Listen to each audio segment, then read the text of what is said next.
Good evening, good evening, everyone. My name is David Ellwood, and welcome to a actually remarkable evening here at the John F. Kennedy Jr. Forum at the Harvard Kennedy School. You were preceded by an event that included General McChrystal and Mayor Anise Parker from Houston that was talking about veterans and honoring all the veterans that are members of the student body here at Harvard, as well as people who have served and are no longer at Harvard. Tonight, is our second forum. We have an equally remarkable evening ahead, since we have Eric Cantor, who's the majority leader of the House of Representatives, as all of you know. Welcome back. We're thrilled to have you back here, and my job is now to simply introduce the introducer. This is Harvard after all. But we are very proud that Congressman Cantor can join us. So, our director of the Institute of Politics, Trey Grayson, is with us tonight, and Trey was a two-term Kentucky Secretary of State and was elected to statewide office in November 2003 as the youngest Secretary of State in the country. In 2007, he became one of only two Republican statewide constitutional officers to win a second consecutive term in modern history. Tough place. After taking office, Trey was quickly recognized as a real leader in terms of elections, civics, business services, and government innovation. He modernized the Office of Secretary of State by bringing more services online, enhancing Kentucky's election laws through several legislative packages, and reviving civic missions of schools in Kentucky by leading the classroom effort to restore civics education. But now he is here leading those same public service in a different form, since he is our director of the Institute of Politics and leads this remarkable set of activities, including tonight's forum. Right? Thanks, David.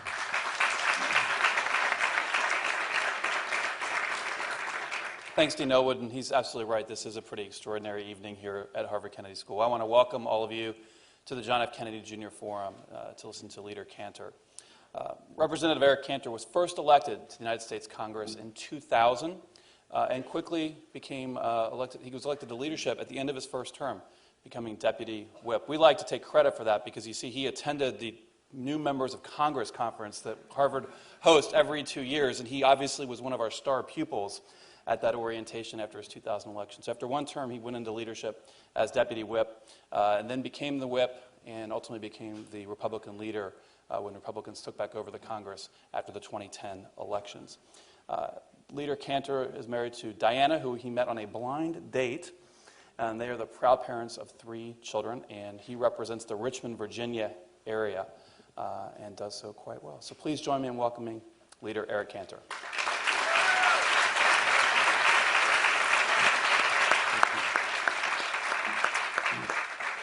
Good evening. Trey, thank you for that nice warm welcome. I'm delighted to be back here at the Kennedy School.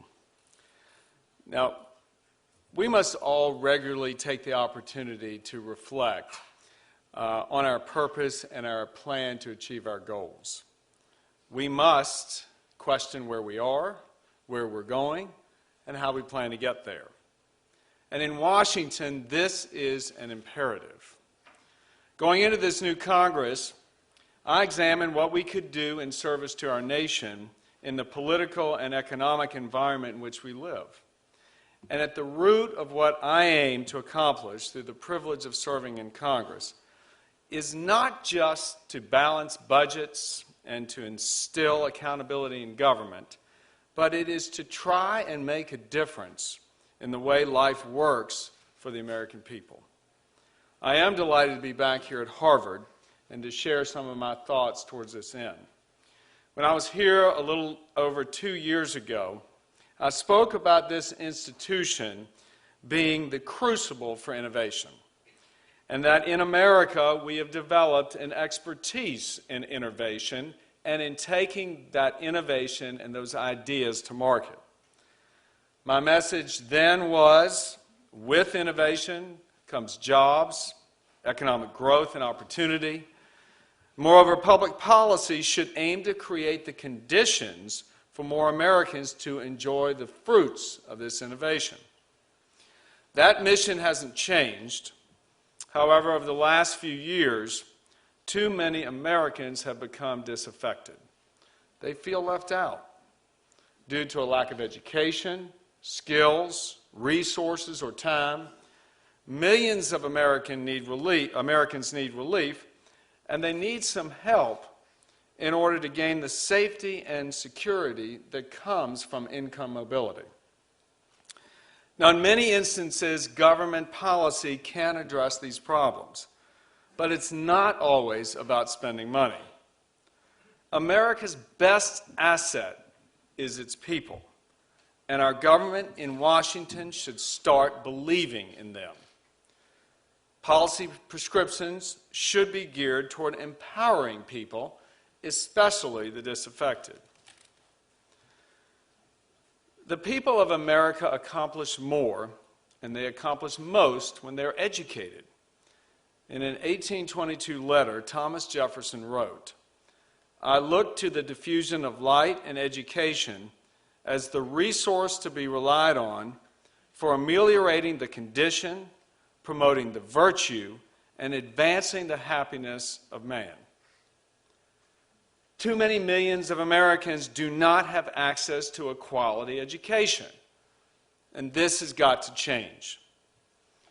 Last week, I visited a school in Orleans Parish, Louisiana, hoping to identify ways to improve education opportunities for the children who are born into a life cycle of poverty and dependency. While there, I met a young mother named Essence Jackson. Last year, her daughter, Milani, attended kindergarten at a public school in the city of New Orleans. Midway through the year, Milani's teacher pulled Essence aside and said, "Look, Milani is too bright to be held back.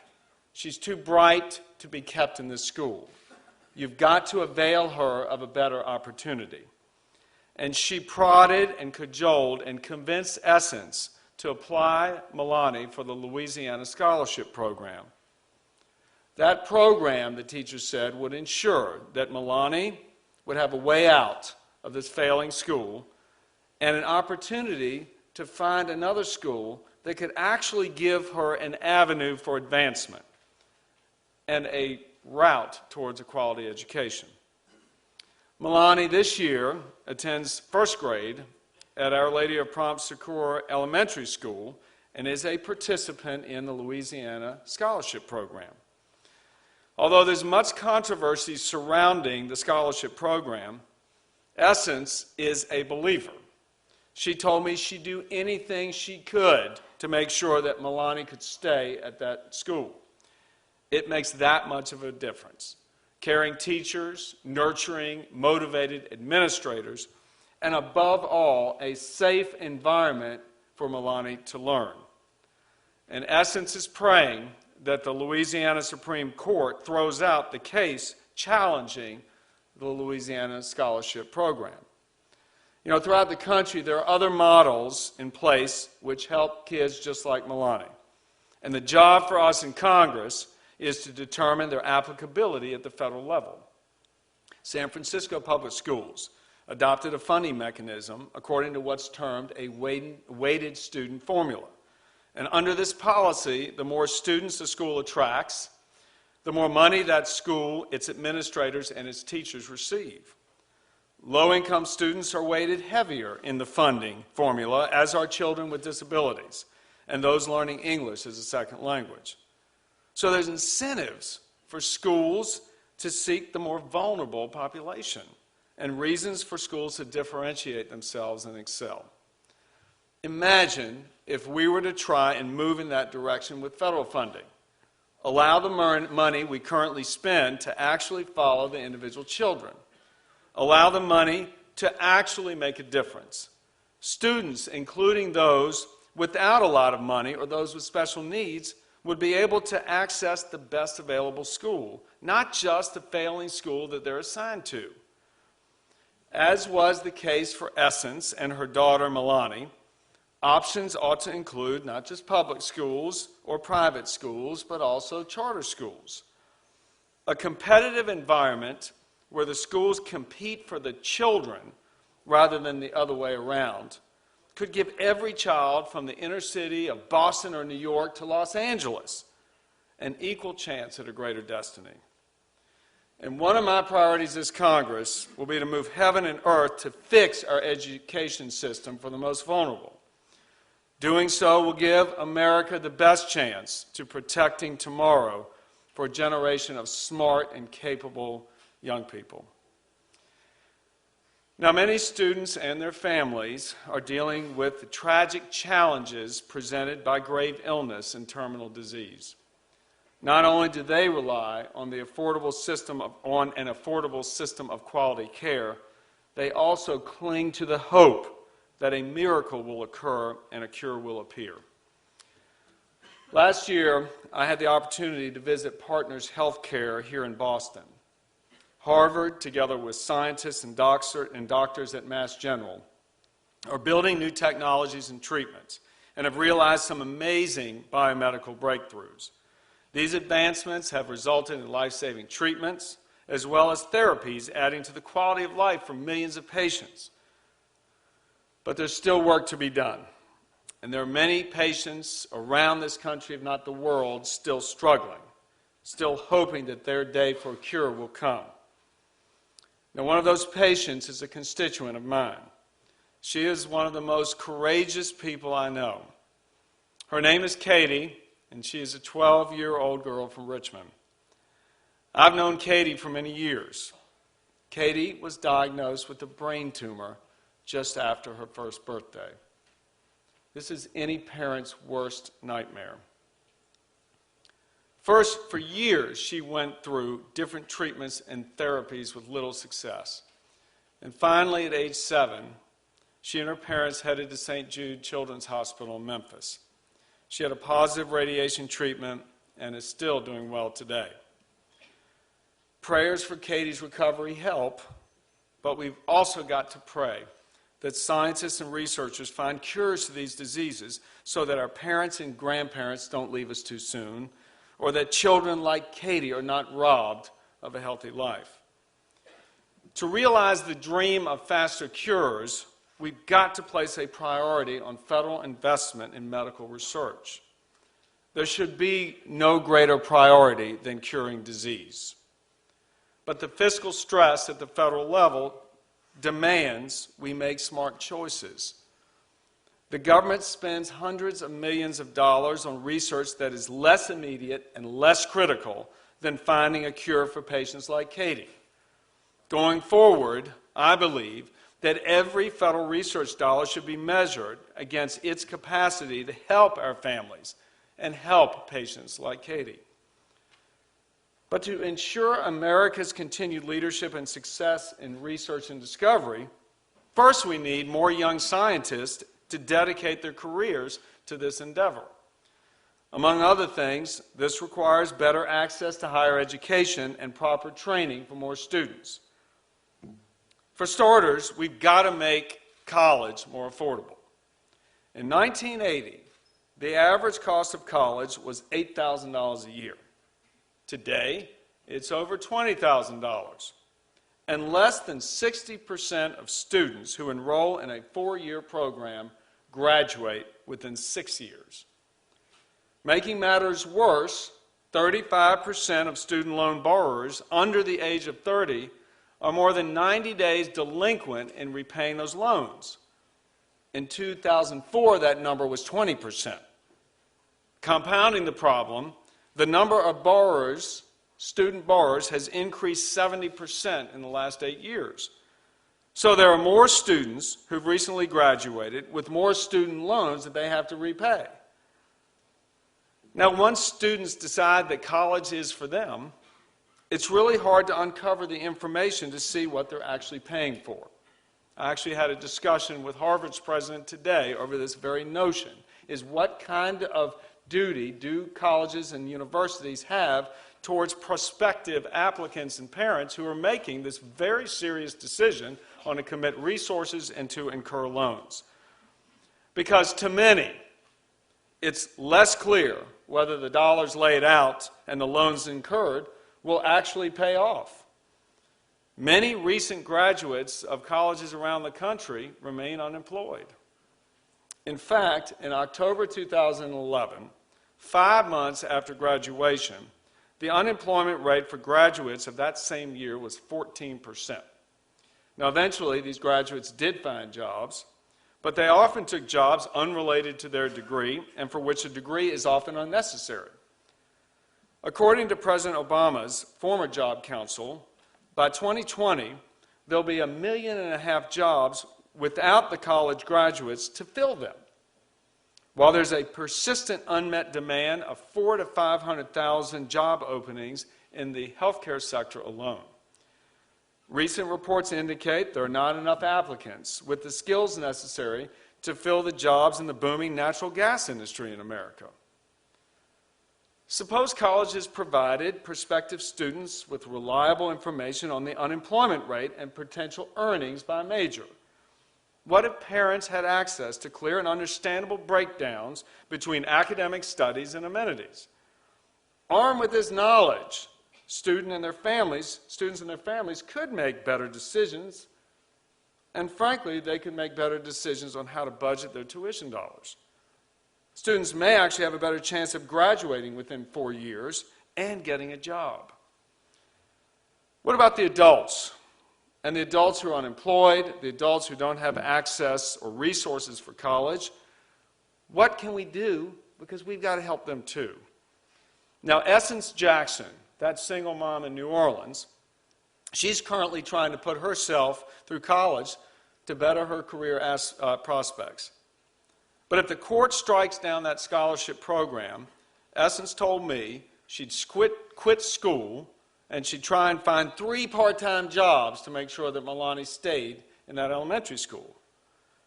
But to get a good paying job regardless, Essence needs the skills and training that today's workforce requires. This week in the House of Representatives, we're going to be voting on the Skills Act.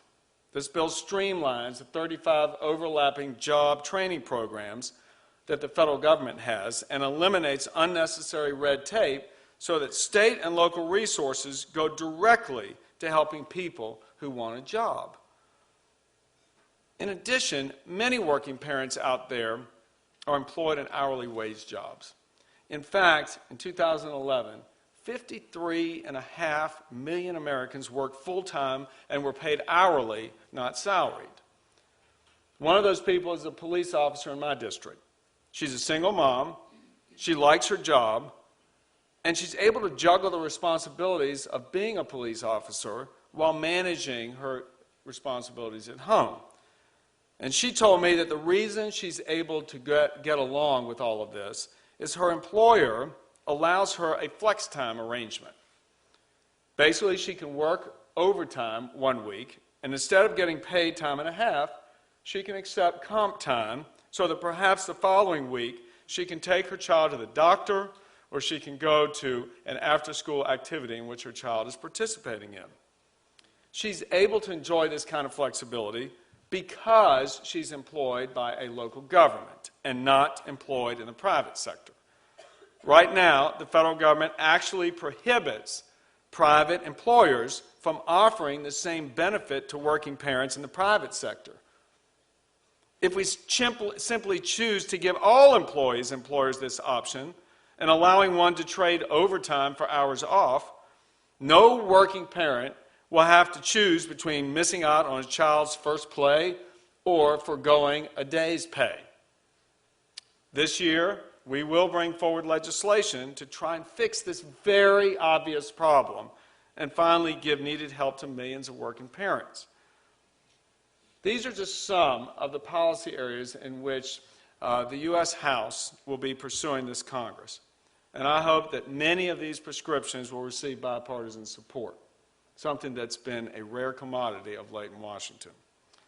These proposals are part of a larger effort to respond to the millions of Americans who go to bed each night wondering why it has to be so hard, that it really doesn't have to be this way. These disaffected Americans just want their life to work again. Helping them will result in restored confidence, leading to more upward mobility for more people. So if in 2 years I'm invited back to speak at the Kennedy School, my hope is that we've made real progress in creating the conditions for health, happiness, and prosperity for more Americans, something that we all should shoot for. Thank you very much.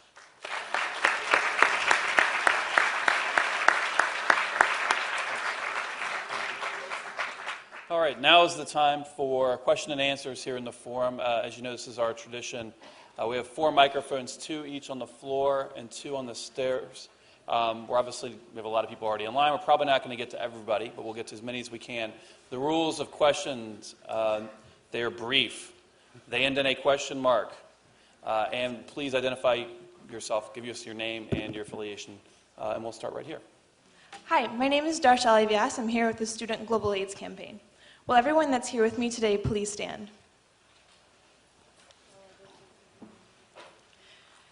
Today we are here to ask you to protect the Global Fund, PEPFAR, and the Ryan White Care Act from cuts in the upcoming negotiations.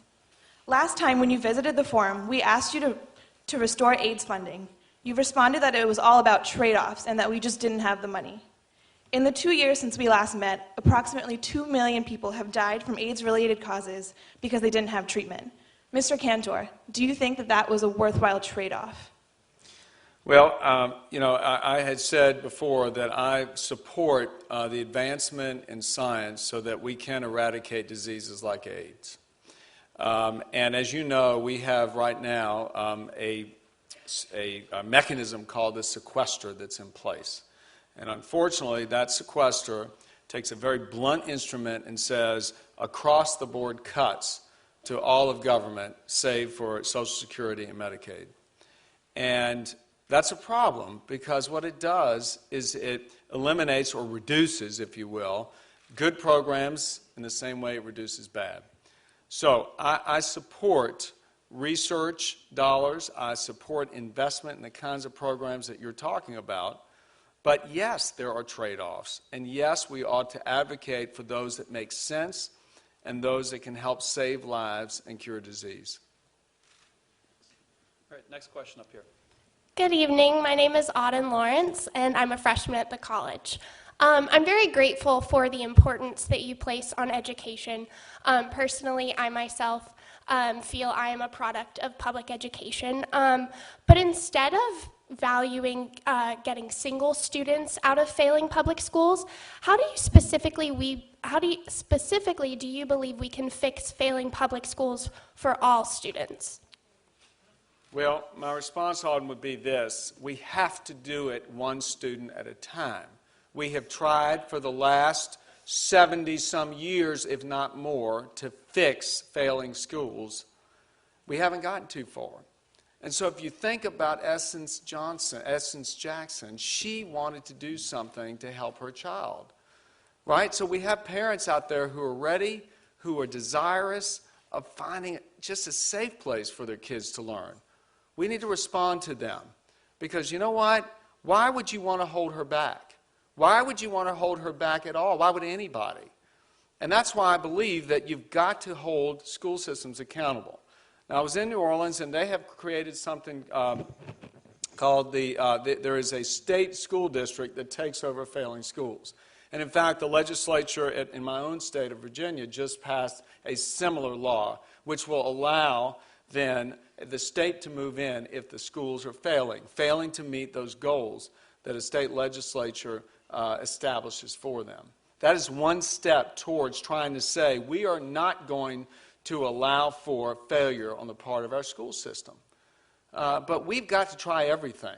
Because again, as a parent of 3 kids, all of whom graduated from public schools, I can tell you, parents deserve the ability to send their kids to a quality education. So I don't think the two are inconsistent, but while we're trying to figure out the whole system, let's at least help those who stick their hand up and say, please give me a chance to do so. Thank you very much. Before I call next, could you all sit down? There are some folks behind you who's, and I think that we gave you a fair chance to make your point. So if you guys could sit that down, I'd appreciate it. We'll go up here on the question up here. Hi, my name is Alex Jurgen. I'm a student joined between the Kennedy School and the Business School. Leader Cantor, thank you very much for coming. My question is about the oil and gas boom in the country right now, which you mentioned. Obviously, it's having tremendous effects on the communities where it is, but do you see a real national effect of this game changer, especially in terms of helping struggling Americans, et cetera, helping with economic growth?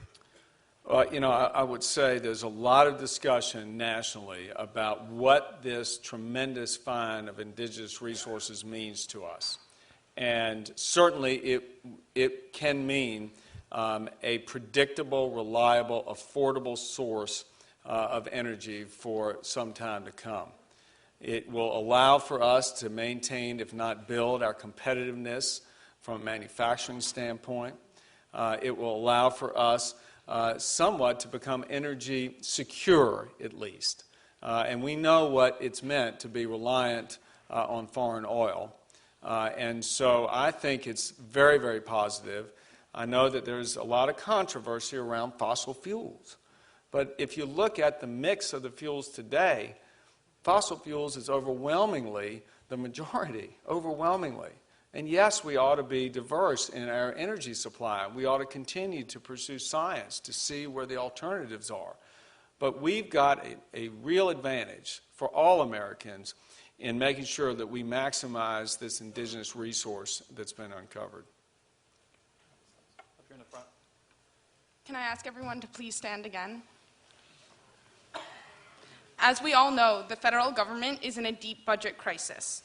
Syringe exchange programs would cost the government no money right now, could also save thousands of lives by preventing the spread of HIV and hepatitis C, and have been shown to decrease drug use. A clean needle costs 10 cents, while a year of HIV medications costs $10,000, making these programs cost-effective in the long run. As you just said in your speech, we should measure each dollar against its ability to help patients and their families. On March 27th, when Congress can revisit this issue, will you lift the appropriations ban on syringe exchange programs? Well, we've already passed a bill in the House to extend the current funding formula in that area. I applaud you in your advocacy for your cause. I do. And I understand the severity of the affliction that you're trying to address. And I think all of us have good intentions as far as that's concerned. But as we stand now, no, I won't. But I appreciate your being here on that behalf. Lift the ban! Lift the ban! Lift the ban! All right, everybody. Lift the ban! Lift the ban! Lift the ban! Lift the ban! Lift the ban! We have a lot of people who want to ask a lot of questions, and the longer you chant, you're denying your colleagues' rights to ask those questions. So if you're not going to stop your chant, we're going to have to ask all of you to leave who are chanting, and we will be escorted out by the security if you do not leave. All right, Harvard security, would you please escort these people out of the forum? You're taking away valuable time from folks who stood in line.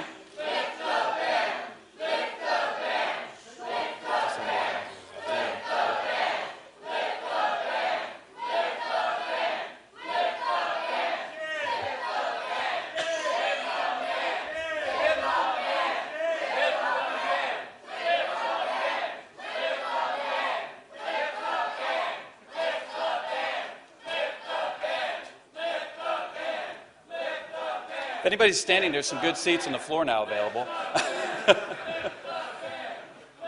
Go ahead, Nat. Thanks. Thank you. Thank you. Gotta love the American democracy here. Absolutely.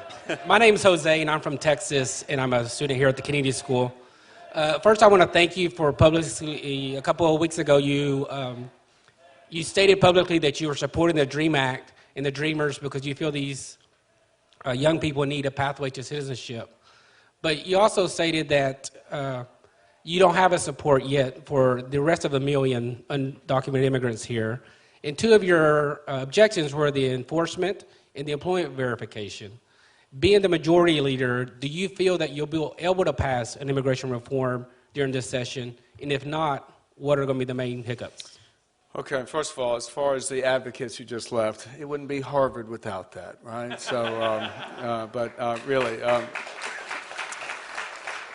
We embrace robust debate, and that's what we're about as a country, and I really respect this institution to allow for civil debate and differences. As far as immigration is concerned, I gave a talk at the American Enterprise Institute about a month ago in Washington.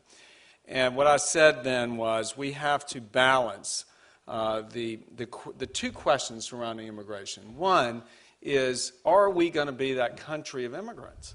I mean, I can tell you, I am the grandson of immigrants. If it were not for their ability to make a decision and to leave Tsarist Russia when they were being imposed upon, that's a polite way of saying it, in the anti-Semitic pogroms of Russia, I wouldn't be standing here today. And I think our country has a history of that. Now, not everybody is a product of someone having to make a decision and come here at their own will, because there's a lot of people who came here and were forced to come here, so we didn't always get it right. But by and large, we want opportunity for more people than anywhere else. So we balance that with, we are a country that is premised upon the rule of law and the equal application of that law. And part of the ability for us to be that opportunity beacon is equal and transparent application of the law. So how do you balance that? And how do we err on the side of fairness and compassion for most people who are here illegally want to be here to search for that better life for their kids? So what I said was this: there's a lot of groups right now in the Capitol, both in the House and the Senate, bipartisan, trying to figure out a way forward. And we, I think, have a limited amount of time that we can get this done, because politics can tend to take over. And there's some, frankly, who may not want resolution because of the political force of the issue. I wouldn't count that among myself in that crowd. But what I can tell you is, if there is a place to start, it should be the kids.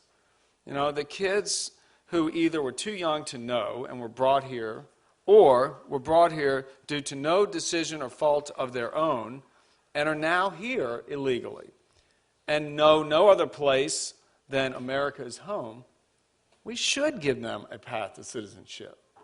How can we not? Now, in the broader issues that you touched on, yes, we've got to get straight in the enforcement end, the border security end. We've got to get straight as far as the employment demand for illegal workers. And we need to come up with a way to update our antiquated visa laws, the worker permits for those who don't even come here in search of citizenship but just want a job. We also have the issue of here, like in Harvard. I'm stepping out on this, but I believe that the participation in a lot of PhD programs in the quantitative areas are heavily populated by foreign nationals. We want them to stay here. We want to. And in the House, we passed the bill which says, hey, staple a green card to the diploma, because the best and the brightest should be attracted to America. And we don't want them to go home. We want them here, helping to innovate, helping to grow our economy, create more opportunity for everybody. So you ask me, are we going to do it? Well, I say if we're unable to get a comprehensive bill done first, at least we can start with the kids and then go from there. But I'm hopeful we can resolve this. So thank you. Up here in the box. Hi, my name is John. I'm a junior at the college from Turkey. I just wanted to thank you for coming here, because problems can't be solved without dialogue, and dialogue can't happen without having both, or actually all parties at the table. Oh, sure. Yeah, I have a question about the fiscal cliff deal. I was wondering if you could explain a little bit the difference between you and House Speaker Boehner, because you voted no and he voted yes on the eventual deal. And does this signify a huge difference, small difference, and how would that difference impact future budget deals? John Boehner and I have a very open, communicative relationship. Both of us knew exactly where each other were on that particular vote. The reason I can tell you I voted against the deal was that there was $650 billion of increased tax revenues, higher taxes over the next 10 years, without any corresponding reductions in spending.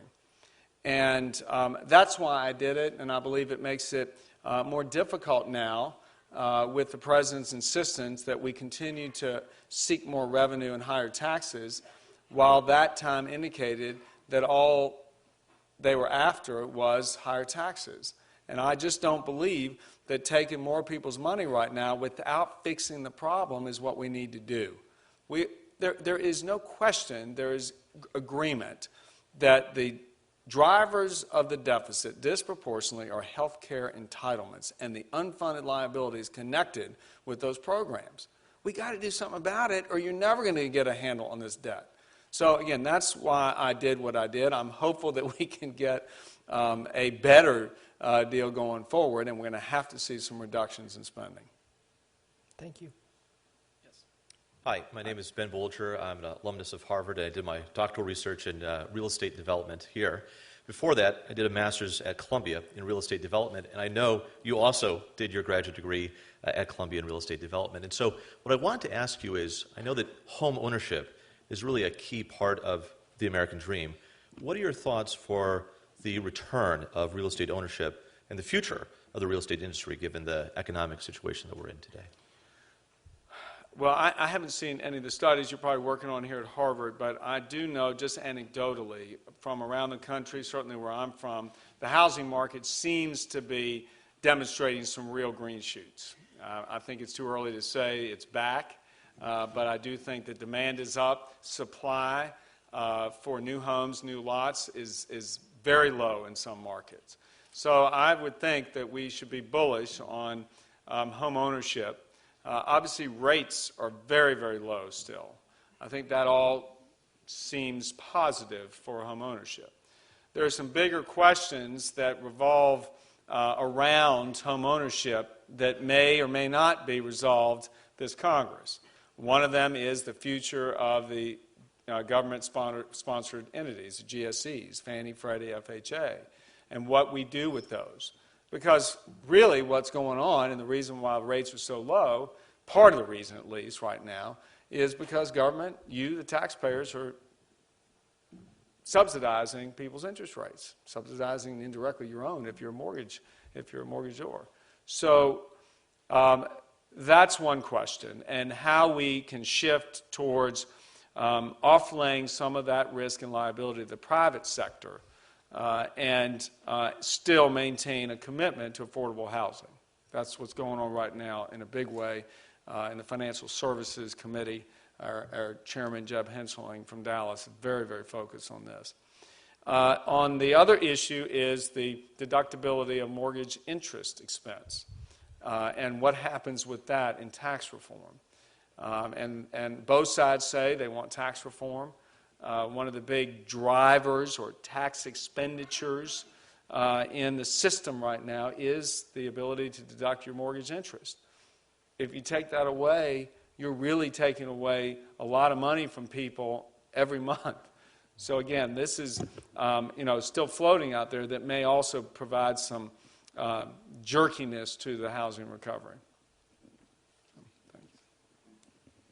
Leader Cantor, my name is Elsa. I'm a joint degree student at the Kennedy School and the Business School. First of all, we have very different worldviews about what's best for the country, but I do really respect you for your devotion to the cause that you believe in and the fact that you're honoring your commitment to democracy by coming here today. So thank you for that. And in a democracy, we are committed to speaking up, but also listening. And some of us came here to speak up, and a lot of us here are actually here to listen. So we want to listen to two things which I want to ask you. There are people who lament about the lack of civility in politics today. And I want to ask you, what is your biggest regret since you become leader? And also, what is the biggest misconception that we have about you as a leader?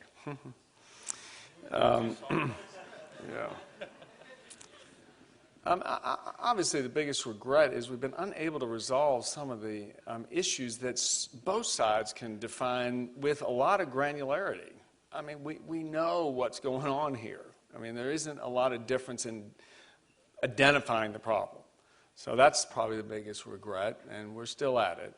Misperceptions, oh my Lord, I don't even know where to start. But all I can tell you... Example. What was that? You can pick a specific example. Oh, I don't know. But we're here to Let's listen, just so. suffice it to say is I really am like a normal person. I've got a wife for 23 years. I've got 3 kids, some of whom are your age, 2 in school, 1 out of school.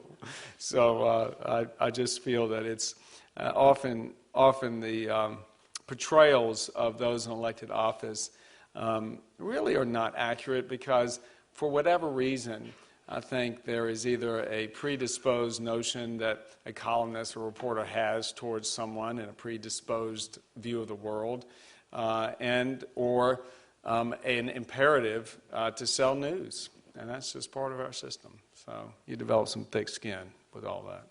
So thank you. Back up here in front. Congressman Cantor, my name is Tony Conti. I'm a private citizen unconnected with Harvard. Welcome. Thank you. I know that the politically correct position to be in is to say that you're in favor of bipartisanship. However, we all know that that's not how Washington or any democratic process works. You have to create a majority by convincing the public of the rectitude of the rightness of your position. And I'm disturbed as a Republican the fact that we have a U.S. Senate that hasn't passed a budget in 4 years. We have a president who attacks Republicans in the harshest and even demagogic terms, and yet I don't see my party responding, fighting fire with fire. Can you tell me why? Are we afraid That's of the media? an interesting juxtaposition. Are we afraid of the media, the establishment liberal media that has an obvious double standard when it comes to Republicans and Democrats? Tell me why we don't have a more vigorous debate exposing our position and the demagoguery of the other side. Well, I think come down there one day and see for yourself. There's a pretty vigorous, robust debate every day. And a lot of it has to do through the prism which the news is delivered. I certainly believe that. Listen, I think you're right in one sense that there is a need for us, either side, to go and convince the middle that you're right. Because most people are not so partisan or ideological. Most people, just again, think of Essence Jackson. Think of that family at home where I live where they've got a child that's suffering with cancer. They don't think about partisan divide. All they want to do is either get a job, they want their kids to have better school, or in the case of Katie's parents, they want her well.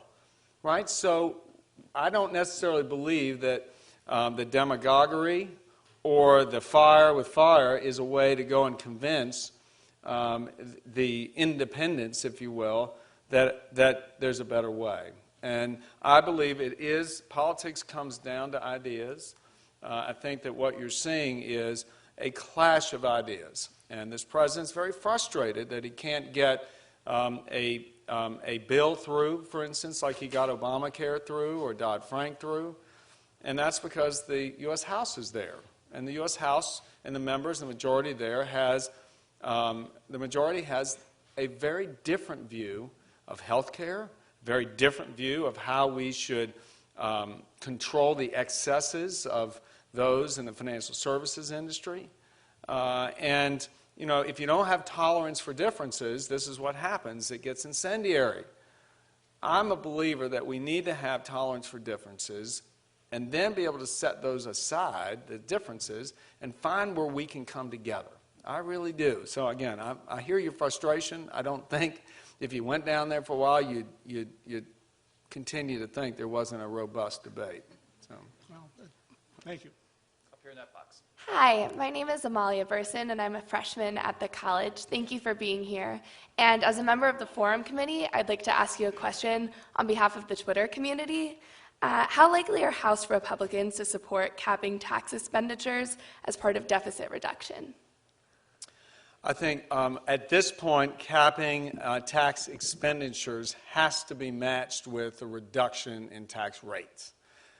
Because it goes back to the statement in response to one of the questions about the fiscal cliff deal. What happened was taxes went up. Where did the money go? It went straight into the Treasury without any progress made on reducing the deficit. And now we are still we're at higher tax rates, while we've got a real challenge in the corporate realm, where we are the most disadvantaged country as far as our tax rates are concerned and system in the industrialized world. How can we assume that we're going to be competitive in attracting business and capital if that stays the case? So I would just say to you, and on the personal side, same goes. We can't just close those tax expenditures and then not give it back to the people that earn it, because you're going to go in and exacerbate the problem you're trying to fix, which is a sluggish economy. Thank you. Hi. Leader Cantor, thank you very much for speaking with us today. My name is Jonathan McMaster. I am here at the Kennedy School, a second-year student. I am currently in a simulation in Professor David King's class on Congress. And from the start of the simulation, there's been a very sharp partisan divide. There's also been infighting within my side, which happens to be the Democrats, even though I'm sitting in the Republican section right now. And so my question for you is there any hope for Congress in reducing partisanship, and is there any hope for our simulation? Look, interestingly, the president has embarked on what the media claims is a charmed offensive. I think it is overdue that he does that, because I'll go back to when the stimulus debate occurred when the president was just elected. He was a historic, obviously, president, still is. He had enjoyed 70% approval rating at the time of that stimulus vote. He didn't get one of our votes. I believe that he could have if he'd just taken the time to develop relationships. I've always publicly talked about the relationship I have with the vice president. I have that relationship because, frankly, I worked with him for 7 weeks after the speaker asked me to do so, and the president asked the vice president to hold those talks. It's about getting to know one another. It's about developing a knowledge of how far you can go and what the sensitivities are politically and personally. So I hope, I really do. I think that every time we revert to campaign mode, it's very difficult to get anything done on the policy side.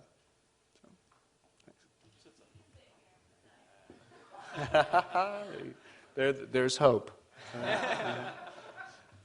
Thank you. It's wonderful to hear from you. My name is Goforth, and I'm a sophomore at the college. A couple of weeks ago, we actually, on this very same podium, we heard from David Keene, the NRA president, who told us his main message was our side is essentially not going down without a fight. And that kind of prompts me to ask you the question, A, can you elaborate your opinions on sort of gun policy and your thoughts on President Obama's proposed measures on that issue? And secondly, how do you plan to bring together both sides of Congress on this very polarizing issue? Well, I start any discussion like this just recalling my experience after the Virginia Tech shootings. And I had several constituents who lost kids, others whose kids were injured in that horrific incident. And what our state legislature did at the time is they moved to address the one thing that is common in all of these shootings, and that is mental illness. And there was a big study that went on at the legislature and elsewhere on the outside to buttress that. And the end result was to force Virginia to upload information on mental health and to try and get around a lot of the issues that block that information and allow that to go into the national database and the background checks. I think we've got to start there, because I I've met with the families in Newtown, Connecticut. It's no fun. It is tragic. You don't go out of there without having been influenced and impacted, and it's what a horrific tragedy. And so we've got to help. We've got to do something. No one on either side of the aisle, regardless of your position with the NRA, nobody wants to sit there and not help. Nobody wants to just sit and say we can't do anything. But we've got to make sure we're doing what we can to actually make a difference. And, you know, there's a bill working its way through the Senate that has to do with straw man purchases. We'll see where that goes. In the House, we are embarking upon a lot of the issues I talked about with the mental health piece, because I do think that that is a common thread in every bit of those shootings. Thank you. Hi, my name is Jacob Morello, and I'm a sophomore here at the college. And as someone who identifies as right of center, I'm curious to hear your thoughts on the future of the Republican Party over the next few years. I know that there are a lot of Americans who identify with the party in its economics conservatism, but maybe identify less with some of the other tenets. So how do you think that the party should reach out to these voters, and what do you think will happen over the next few years going into 2014, 2016? You know, our party really is a party that has a lot of appeal to a lot of different kind of people. And I believe our party is the party of opportunity, of individual empowerment. I mean, you heard that come through, whether it was empowering parents like Essence Jackson, whether it was empowering working parents who have trouble juggling the day to give them the ability to manage their affairs. I mean, you take healthcare, our position on healthcare is about empowering patients and not having either the government or some employer or insurance company dictate the terms, of healthcare. You know, it is a party of empowerment and opportunity. We also have been the party of entrepreneurialism, right? And that's something that, frankly, a lot of Americans don't ever get to, if you will, because they're too busy managing their households, and maybe they're not interested in starting a business, that they just want to take care of their kids, they want to pay the mortgage, save for college, and save for retirement, and have a good life that this country affords them. I think that our party won't and can't veer from that core. I do think we need to remember that there is a sense that our party needs to do a better job at getting to know different constituencies. And I am much about trying to force that to happen. It's whether, again, it's federal commitment to research and discovery. That is our party. You know, we believe in empowering folks because from that innovation, as I said before, comes a lot of good, whether it's curing disease or creating jobs, opportunity. Look at the ecosystem in Cambridge, Massachusetts, for God's sakes. It's because of a commitment to do better and to invest and to empower people. So I think our party does need to maintain its prominence on that issue, at the same time try and do some real soul searching as far as how we can connect with an increasingly diverse country. We've got time for one, maybe two more questions, so if the questioners could try to keep them brief. We'll go up here with the spot. Leader Cantor, thank you for being here. I'm Alex from the Kennedy School. My question is about election modernization. Recently, Congresswoman Miller seemed to imply that there wasn't much of a role for Congress to play in election modernization legislation. And I'm wondering if you think that Congress has a role to play specifically on the issues, interrelated issues of provisional ballots and long lines of the polls. And what? Provisional ballots? And long lines of the polls, whether Congress has a role to play in addressing those issues. Well, elections are the privileges of the state, and so we have to work in the federal system that we've got. It seems to work okay, although those lines are not acceptable. And I do think that there's a way for us to try and get to the root of it, see what's wrong, see what can be done. But remember, those privileges of the state is to provide for free and fair elections at the state level, not Washington stepping in and doing it. You have obviously another very critical election issue coming up, and that is the Voting Rights Act in the Supreme Court. I support the Voting Rights Act. We'll see what the court does with it. Thank you. We have to make this the last question. Hi, my name is Eli Weinberg. I'm a freshman at the college, and I'm studying chemistry and physics. You mentioned in this talk that you supported increased funding for applied research and for medicine in particular. Could you talk a little bit about what you envision the role of a place like Harvard more focused on fundamental research, and what you see research dollars going to the future of the NSF and NASA in particular? Could I ask you a question back before I answer that question? Tell me your definition of applied research and fundamental research. I would imagine applied would be something you could come to market within 5 years. Fundamental would be within 10 or 15 years, and you are not sure how. My terminology is basic research, and then what you're talking about is translational activity and research. I believe that the proper role of the federal government in research terms is to bear the risk that the private sector is unwilling to bear, and basic science, and then allow for that and those findings and that information to then be used translating into cures, therapies, goods, services, what have you. Again, that's what has allowed our country to lead. The tech arena as well as the biomedical arena are some of the real drivers of our economy right now. So not only is it imperative for us from a quality of life standpoint and curing disease, it's also a huge economic generator for us. And if we're looking for ways to continue America's prominence in the world economically, I don't think there's any better. Thank you. Thank you all very, very much. Yeah.